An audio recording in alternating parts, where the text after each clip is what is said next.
welcome back to Transcendental Experiences.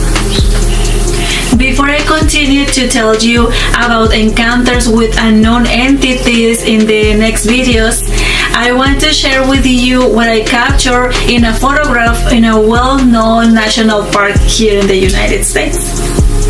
When I was on vacation with my family, when I entered this huge tree, I began to take pictures.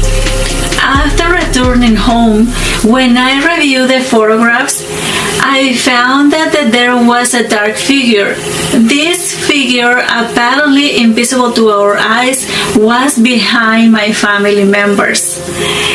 In the pictures, it can be seen how this dark shadow suddenly begins to manifest.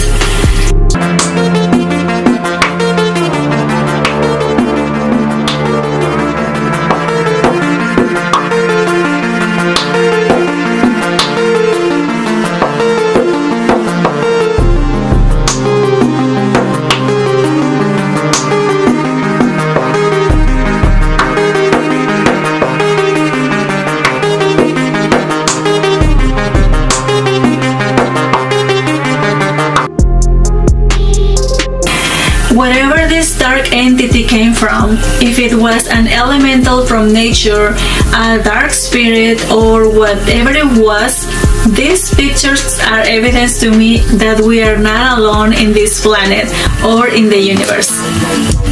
Thank you for joining me. See you in the next video.